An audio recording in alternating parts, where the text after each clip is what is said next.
Hey everyone, this is Ariel Adams with a blog to watch, and today I'm going to be interviewing Mr. Blaine Halvorson, founder of MadeWorn, in relation to a new watch he's just produced with Timex. Hey Blaine, how are you? Good, buddy. How you doing? I'm fantastic. I'm wearing the MadeWorn watch. This has been several years coming. I remember when we had one of our first meetings together with Timex, and years ago when you and I got to know each other over watches. But I want to back up a little bit and just sort of allow the audience to get to know Blaine Halvorson a little bit. Why don't you start by talking about what is MadeWorn? MadeWorn was really a passion project that I began back in 2013. I was always very heavy on the foundation of Made in America. And I wanted to create a brand that I could sort of have lots of arms out into different things, really more of a creative house than anything else. That, if we thought something up, we could just pull the right different craftsmen together, or work with different people to kind of figure out how to build different things. In the name of the brand, MadeWorn, you very literally describe one of the key elements you do, and that is artisanally aged products. And you mentioned clothing, and I've seen you age everything from t-shirts to shoes, now watch straps and watches and watch boxes. Where did you learn the skills that you have to age items so beautifully? It's funny. So when I, put myself through school, I started working for an architect and builder. Well, I grew up in Montana. And he was kind of the forefather of the whole idea of building, these big luxury homes out of reclaimed wood. And in that, a lot of the so-called plumbing, the idea of like what restoration hardware is, in those days that didn't exist. So we had to learn how to take, modern appliances and even things down to like the gutter and your kitchen sink and figure out how to patina them so that it felt right intermixed into those, log cabins that we were building. So, at the time you didn't really, I didn't know that I was going to take those things that we were learning and move them somewhere else. But it was, years later going through, art school and design, those little tricks that you learned, they just became incredibly valuable. And I just kept trying to push those boundaries even further.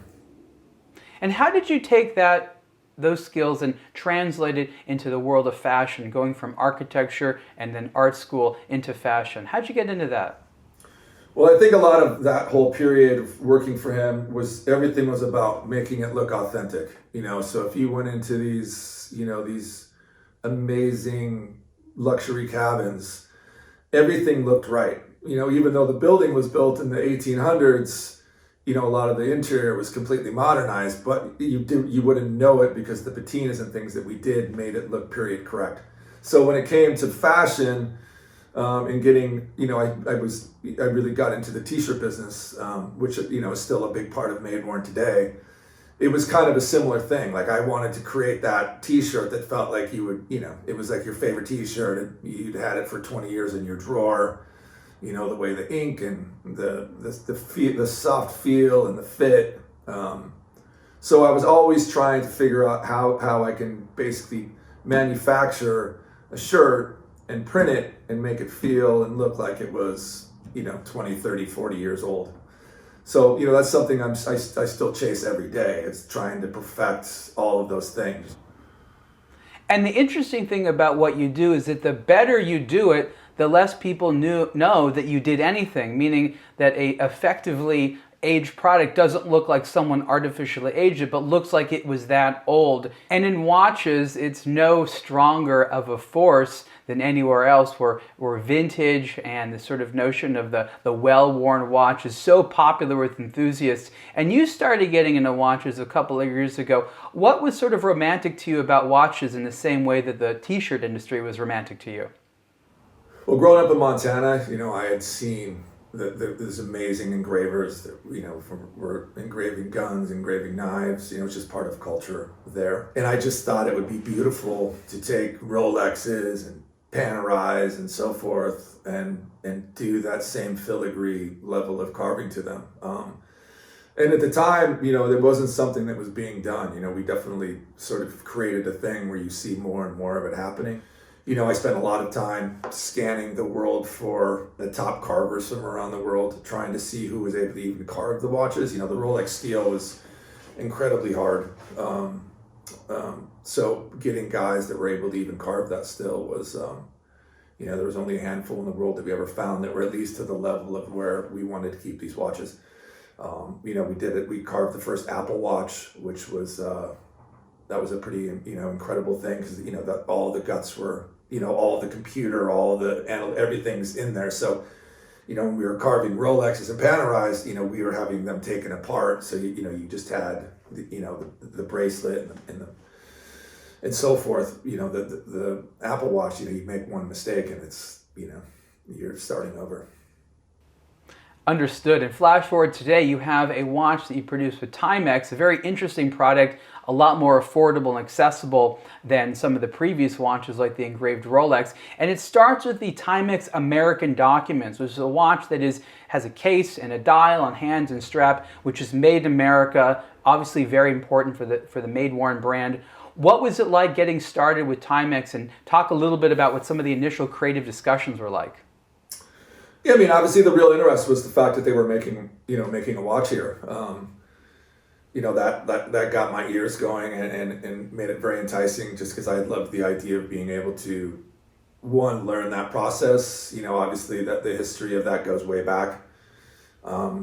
And Timex has an amazing culture, of someone in my age. The first watch my grandpa gave me was a Timex, I grew up with the takes a lick and keeps on ticking campaigns that I thought were brilliant. And that's really what I took and ran with. The first thing we did was, they sent me a bunch of the American Documents watches, and the first thing I did was, throw them in a fire and, soak them in acid. Like, I really wanted to see, let's see how these things can hold up, so I know how far I can sort of push all the boundaries.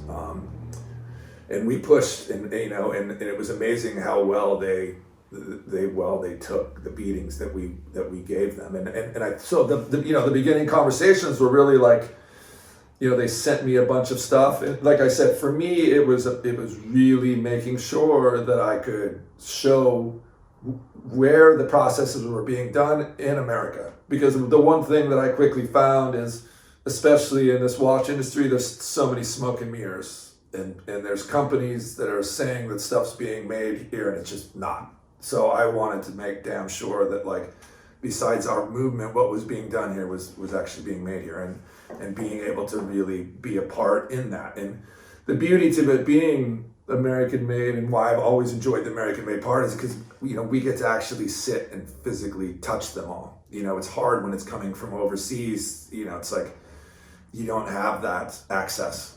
Whereas in this situation, we got to literally physically touch, age every single watch by hand. So, of the 300 watches that we are releasing, no two are alike. So that was obviously, like I said, incredibly appealing. And, for me, the more that we can bring awareness to and bring that sort of romanticism back to manufacturing here in this country, I think is great for everybody. It's great for our economy. I think it's great for even just human spirit and morale. It's something to be proud in, going and making something and coming home and being proud of, what it is that you made. That was a lot of it. I remember when the American Documents collection first came out, and Timex invited a Blog to Watch to visit some of the factories that were producing some of the parts. And I remember specifically that the people at those factories were so excited to make something they could wear. Most of the items they were producing were industrial parts and things like that. And the idea that they were working on something that could go on their wrist was so powerful to them. So I totally agree with you that there's a really important psychological element to Made in America, especially for the people actually making it. So I'm looking at the watch right now on my wrist. It's very, very cool. I recognize the case, of course, but the dial is very distinctive. And I know that you spend a lot of time looking at some historic dials. This is a dial which is sort of half light and half dark. It's quite poetic, but it has sort of a functional background. Tell us a little bit about the history of these types of dials and why you chose this for your watch.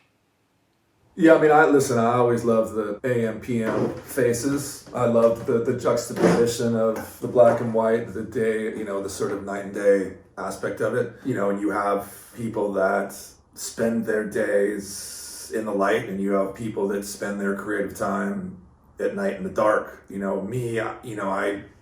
My most creative time is from 2 a.m. till 6 a.m. So I sleep in sort of different periods.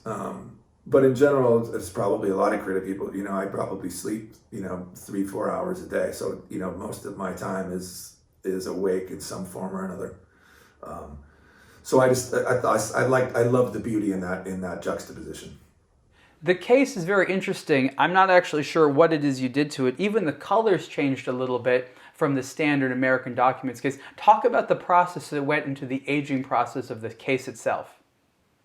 Yeah, so my favorite metal is brass. I love the weight of brass. Obviously it's a stainless steel that we then had the brass patina under. So when we aged it, we were able to, when you look at a lot of the old watches, you get the plating on the outside is beginning to wear and rub and come off. And so for me, it was being able to figure out how to work with Timex and their team to where we could obviously get that authentic look and have the wear and tear of the watch where it belonged. Because a lot of times when things are mass manufactured, they'll put them in a machine, they'll tumble them, blah, blah, blah. That a tumbling machine, you're just getting, you're not getting human rub and tear, like where the strap would wear and where, it rubbing up against your body for years or whatever it is, however you work, the things you bump it on. So for me, it was like, how do we do this on a manufacturing level to where we can make these all look truly correct and the aging and the right, and the only way to do it is by hand.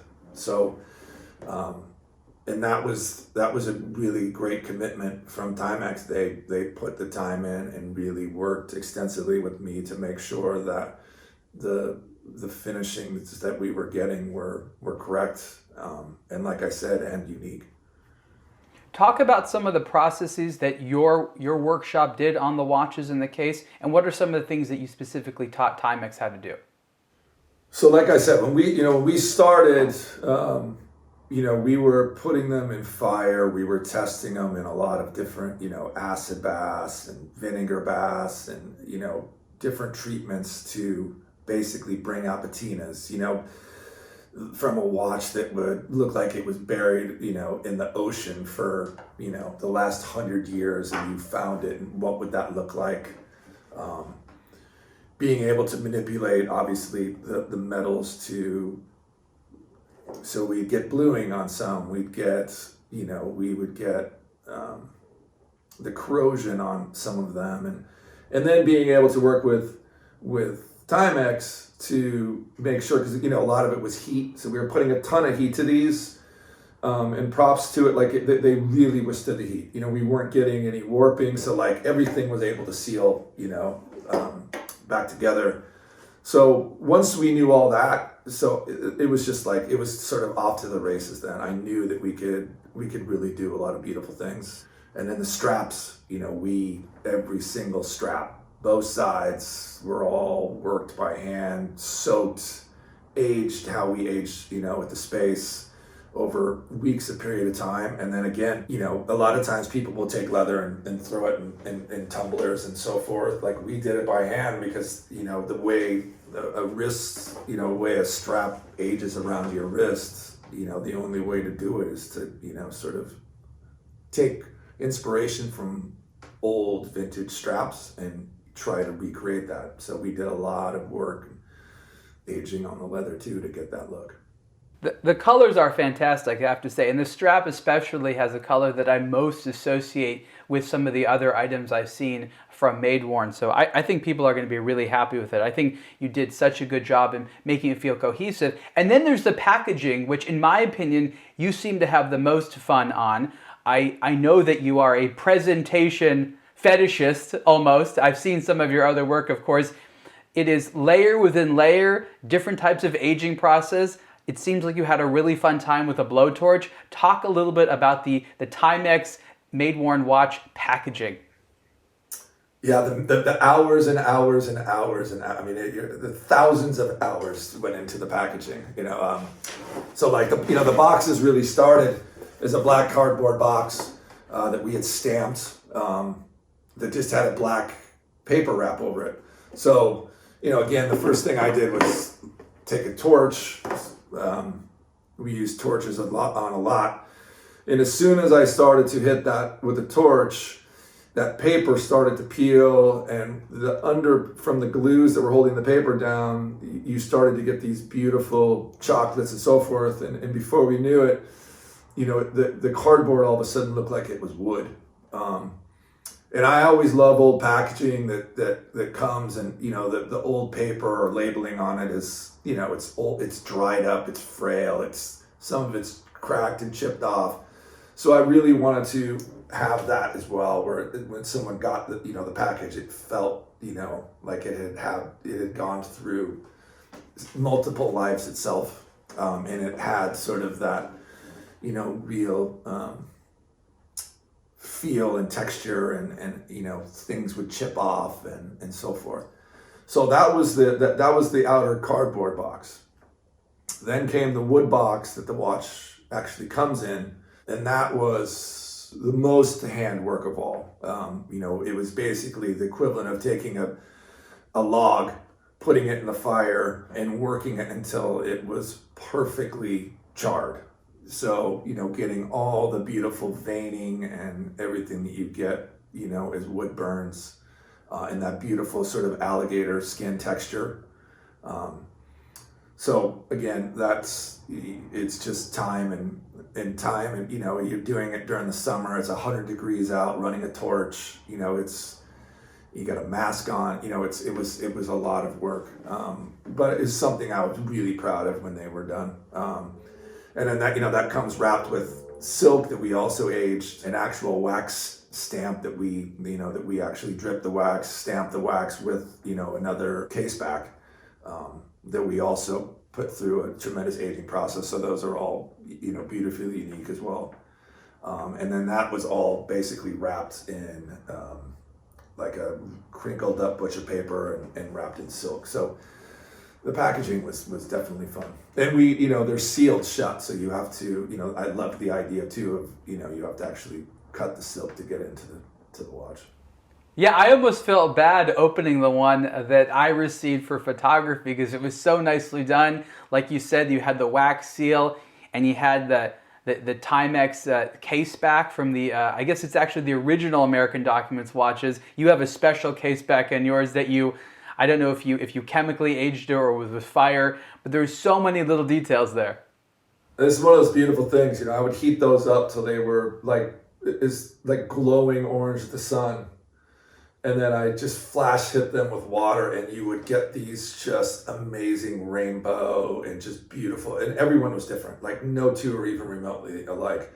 And you'd have these days where you would get these ones that were just stunning. And then you would get like 10 that would react totally different. And there was, that was the beauty to this whole watch. It was like, there was that's the beauty to using, metal, wood, whatever it is. Like they all have the mind of their own. And in that, we find the beauty in that aspect. And I think this watch really, the packaging, all of it, the watch all really is a couple year process of really showing, some of that beauty. What I love about this is you have the combination of real American industrialization with this artistic sense of randomness that could never be industrialized, combined with a sort of human curation that selects and puts the pieces together and rejects some and chooses some others.